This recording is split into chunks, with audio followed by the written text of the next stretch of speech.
Pemilik PS Store Putra Siregar ditetapkan sebagai tersangka kasus pengeroyokan dan kini ditahan di Polres Metro Jakarta Selatan. Saat Putra Siregar ditahan, Septia Yetri Opani tetap berbagi kebaikan untuk sesama.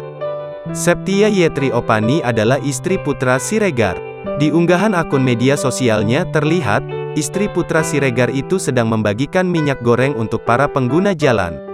Lanjutkan perjuangan Papi, Putra Siregar, tulis Septia Yetri Opani di akun media sosialnya dikutip Sabtu, tanggal 16 April tahun 2022.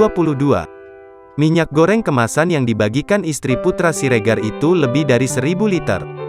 Putra Siregar mengakui terlibat dalam pengeroyokan dengan alasan untuk membantu Rico Valentino, rekannya. Saat itu Rico Valentino sedang dianiaya hingga Putra Siregar tergerak membantu temannya itu.